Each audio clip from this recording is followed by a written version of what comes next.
Alright, so here I am with part 3 of my Amazing Spider-Man review. So, in the last part, we've talked about Uncle Ben's death, we talked about both of the Stacys, um, and we talked about the carjacker slash, the Uncle Ben's murderer, who, let me say, I forgot to say this in the last part, I love how he wasn't caught. Some people find this really annoying, but this can really get flushed out in a later movie, and it's kind of like, for this movie, it really depicts that, sometimes you don't always get him, you know what I'm saying? But, yeah, so speaking of, Peter and catching that guy, I want to talk about his suits. Now, the first one he takes out, which has been dubbed the Masked Vigilante, he literally takes like a ski mask, and he puts sunglasses over it, and runs out in his regular clothes. I really like this because it's very reminiscent to in Ultimate Spider-Man, his first wrestling outfit, where he took a ski mask and put goggles on them. So it was nice to kind of have that, just have it remind me of that. I don't mind that they cut out the whole wrestling scene, considering it would have just it would have interrupted the flow that this movie was trying to set, because this movie has a very different tone than the Raimi film. Hell, I even think the Raimi wrestling scene was a little weird. I don't know, he doesn't really need to do that. So yeah, I don't mind them skipping. Now when it comes to Peter's actual suit, his, legit Spider-Man suit,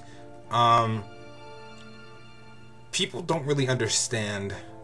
You see, yes, he does, go a little bit more for, I don't really know the word, he kind of, he makes the suit so he can, look like something, sorta, where he actually got some of his influence from the lucha mask he saw when he fell into the wrestling arena.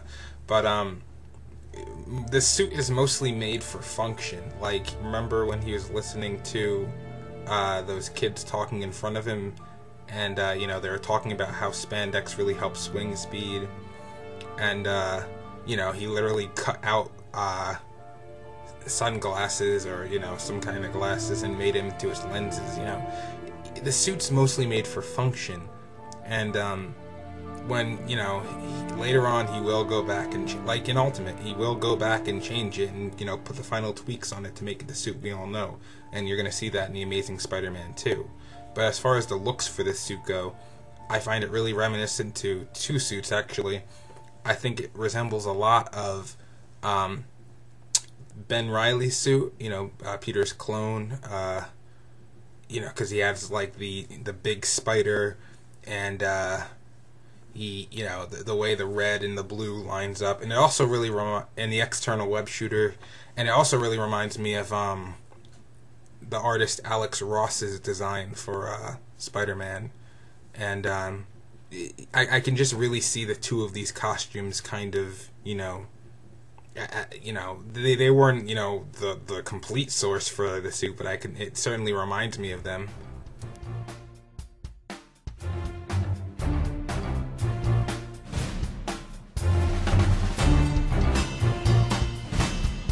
And I know some people complain that, the lenses in his eyes for this film are yellow. I mean, Spider-Man's never ever had yellow lenses before. Also, I don't really know where people get the claim that the web shooters are new, and thank God they put them in, because Sam Raimi's film was probably the only Spider-Man depiction that's ever had organic webbing, without the help of a symbiote or whatever. Every single depiction of Spider-Man minus Sam Raimi's has had web shooters, so thank God Mark Webb decided to add these into his film. I mean, regular Spider-Man had him, Ultimate Spider-Man had him. I mean, they all did. I don't get why everyone thinks that they're so new, or, changing the source material. Come on, guys, read a comic.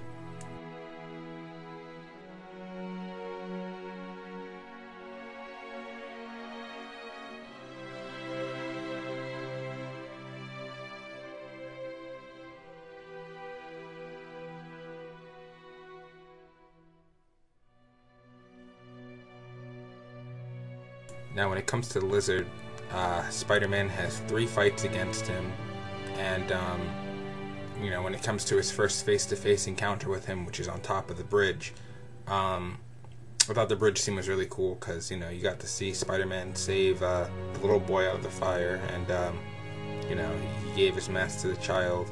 I could buy that. Some people are like, well, why is he taking his mask off for him? Well, I mean, it's a kid. I could buy that. My only question is, what about those other cars? Like, how'd those people get out of the cars? Whatever. Yeah, then he has a fight with the Lizard in the sewer. He has a fight with the Lizard in the high school, and he has the final fight on top of Oscorp.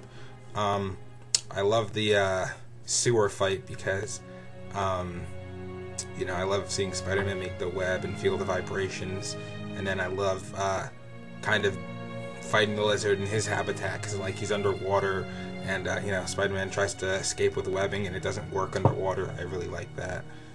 I really like the high school fight. I like the idea of Spider-Man fighting the Lizard in high school, like the Lizard kind of attacking his school.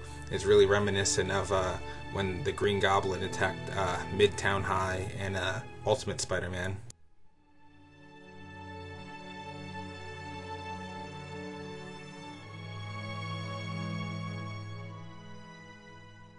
And then when we get to the final fight, I really like how before Peter even gets there, Gwen kind of fends for herself. Some people are like, well, how come she couldn't defeat the Lizard? Well, come on. The Lizard can't really be defeated by like a regular person, but, she's not like a useless damsel, and I love that, as I said in my last part.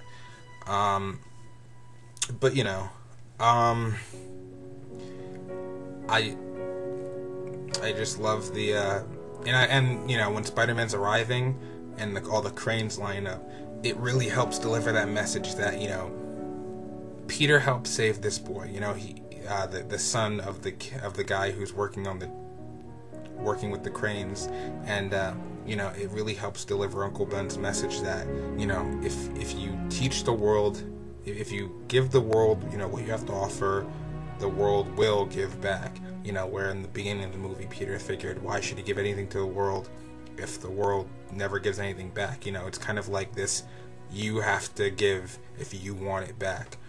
And, they don't disappoint.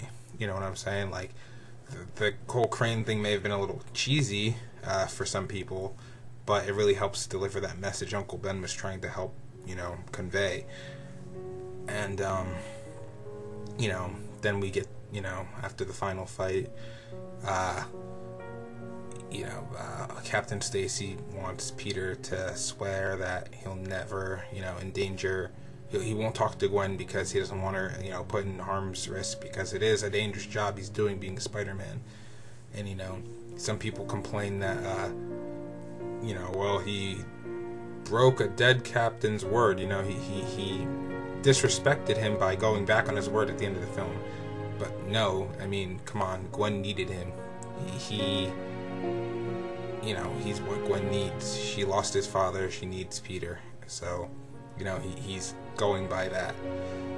And then at the end, you really get to see this beautiful swing scene where it almost looks like a freeze frame of a comic panel.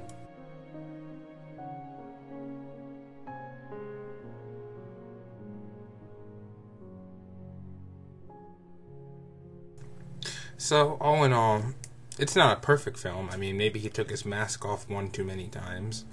But, it's certainly the best Spider-Man film we've had to date. And, if you like the Raimi films better, that's your opinion.